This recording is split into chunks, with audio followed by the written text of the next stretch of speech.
Hello friend, જય શ્રી કૃષ્ણ.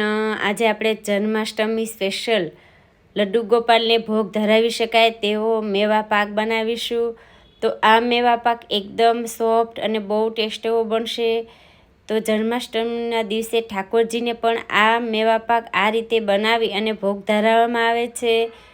તો ચાલો રેસીપી શરૂ કરીએ. તો તેના માટે આ રીતનું એક મોટું મેં પેન લીધું છે. પેનની અંદર 4 ચમચી જેટલું આપણે ઘી લેશું અને 4 ચમચી જેટલી બદામ એડ કરી અને 1 મિનિટ માટે આ બદામને ફ્રાય કરી લેશું. તો આ રીતે ડ્રાયફ્રૂટ્સને ઘીમાં ફ્રાય કરવાથી એની કચાશ દૂર થશે અને જે મેવા પાક છે એ સ્વાદમાં ખૂબ જ સરસ બનશે. તો 4 ચમચી જેટલા મેં કાજુના ટુકડા લીધા છે, એમને પણ 1 મિનિટ માટે આપણે ફ્રાય કરી લેશું. તો 1 મિનિટ જેવું થઈ ગયું છે. હવે જે બાકીનું ઘી વધ્યું છે એમાં જ 2 વાટકા જેટલા મેં મખાના લીધા છે. તો ગેસની ફ્લેમ એકદમ સ્લો રાખી આ મખાના એકદમ ક્રિસ્પી થઈ જાય ત્યાં સુધી 1 મિનિટ માટે આપણે ફ્રાય કરી લઈએ. તો 1 મિનિટ જેવું થઈ ગયું છે અને મખાનાને પણ કાઢી લઈએ. તો અત્યારે 1 ચમચી જેટલું મેં બીજું ઘી લીધું છે, એમાં 1 વાટકા જેટલું ટોપરાનું છીણ એડ કરી 1 મિનિટ માટે આપણે ફ્રાય કરી લેશું. 2 ચમચી જેટલી મેં દ્રાક્ષ એડ કરી છે. તો 1 મિનિટ થઈ જાય એટલે ટોપરાના છીણને પણ કાઢી લઈએ. તો બીજી 1 ચમચી મેં ઘી લીધું છે, એમાં 2 ચમચી આપણે ગુંદર એડ કરી અને એકદમ સરસ ગુંદર ફૂલે ત્યાં સુધી આ ગુંદરને ઘીમાં ફૂલાવી લેશું. તો કુલ મેં 5થી 6 ચમચી જેટલો ઘીનો ઉપયોગ કર્યો છે. તો એકદમ ઓછા ઘીમાં જ આ મેવા પાક બનીને તૈયાર થશે. તો જે કાજુ, બદામ અને મખાના આપણે ફ્રાય કર્યા હતા એને મિક્સર જારની અંદર લઈ ઓન ઓફ કરી અને આ રીતનું દરદરું મેં પીસી લીધું છે. તો સાવ ભૂક્કો કરવાનો નથી, પણ આ રીતે ઓન ઓફ કરી અને દરદરું આ રીતનું પીસી લેવાનું છે. તો એક ડીશની અંદર લેશું અને જે આપણે ટોપરાનું છીણ અને દ્રાક્ષ હતા એને પીસવાની જરૂર નથી અને આ રીતનો ગુંદર છે ફૂલેલો એને આપણે હાથેથી આ રીતે ભૂકો તૈયાર કરી લેશું અથવા તમે દસ્તા વડે પણ એનો ભૂકો તૈયાર કરી શકો.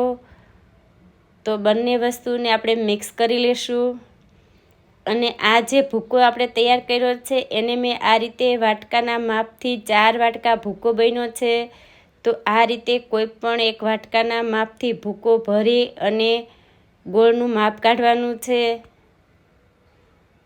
તો આ રીતના મેં વાટકી ભરી તો 4 વાટકા આ ભૂકો બનીને તૈયાર થયો છે. તો હવે આપણે જે વાટકાના માપથી ભૂકો ભર્યો છે એ જ વાટકાના માપથી ગોળ લેશું. ફ્લેવર માટે મેં થોડી એલચી પાવડર લીધો છે. તો 1.25 વાટકા જેટલો ગોળ લેશું. 4 વાટકા ભૂકો છે તો તેની સામે 1.25 વાટકો મેં ગોળ લીધો છે. 2 ચમચી જેટલું પાણી એડ કરી અને ગોળનો પાક લેશું. તો ગોળ એકદમ સરસ પીગળી જાય એટલે આપણે ભૂકો એડ કરવાનો છે. ગોળનો કોઈ પાક લેવાનો નથી, માત્ર ગોળને પીગાળવાનો છે અને ગોળમાં માત્ર 2 થી 3 ચમચી જેટલું જ પાણીનું એડ કરવાનું છે. ઘી એડ કરવાનું નથી. માત્ર 2 થી 3 ચમચી જેટલું જ મેં પાણી એડ કર્યું હતું અને એકદમ સરસ ગોળ પાણીમાં પીગળી જાય એટલે ભૂકો એડ કરી 2 થી 3 ચમચી જેટલા મેં પિસ્તાની કતરણ એડ કરી છે. એનાથી કલર ખૂબ જ સરસ આવશે અને સ્વાદમાં પણ ખૂબ જ સરસ બનશે. તો અત્યારે ગેસની ફ્લેમ એકદમ સ્લો રાખી અને આ ભૂકો એડ કરી અને એકદમ સરસ રીતે મિક્સ કરી લેશું. તો આ રીતનું મિક્સ થઈ જાય એટલે ગેસની ફ્લેમ બંધ કરી અને એકદમ સરસ રીતે આ ભૂકાને ગોળમાં મિક્સ કરી લેવાનો છે. તો 1 મિનિટ જેવું થશે એટલે એકદમ સરસ રીતે બધી વસ્તુ બરાબર મિક્સ થઈ જશે. તો તમે જોઈ શકો છો કે એકદમ લચકા જેવું આ મિશ્રણ બનીને તૈયાર થયું છે. તો આ રીતનું એકદમ સરસ મિક્સ થઈ જાય એટલે આપણે ડીશની અંદર કાઢી લેશું. તો જે ડીશની અંદર મેં ડ્રાયફ્રૂટ્સ લીધા હતા એમાં જ મેં આ મિશ્રણને પાથર્યું છે. તો કોઈ પણ તાવીથા વડે અથવા કોઈ પણ વાટકા વડે આ મિશ્રણને એકદમ સરસ રીતે ડીશમાં આપણે આ રીતે સેટ કરી દેશું. તો ગરમ જ છે ત્યાં જ આ રીતે એકદમ સરસ રીતે આ મેવા પાક સેટ થઈ જશે. તો આ રીતે મેં વાટકાથી સરસ રીતે સેટ કરી અને 1 કલાક માટે આપણે આ મેવા પાકને ઠંડો થવા દેશું. ગરમમાં એના ટુકડા નથી કરવાના, કેમ કે ગોળનો પાક આપણે લીધો નથી, એટલે ગરમમાં ટુકડા કરશો તો નહીં થાય. પણ 1 કલાક જેવું થશે અને આ મીઠાઈ ઠંડી થઈ જશે. એટલે આ રીતે જે સાઈઝના તમારે ટુકડા કરવા હોય એ રીતે એના ટુકડા કરી લેવાના.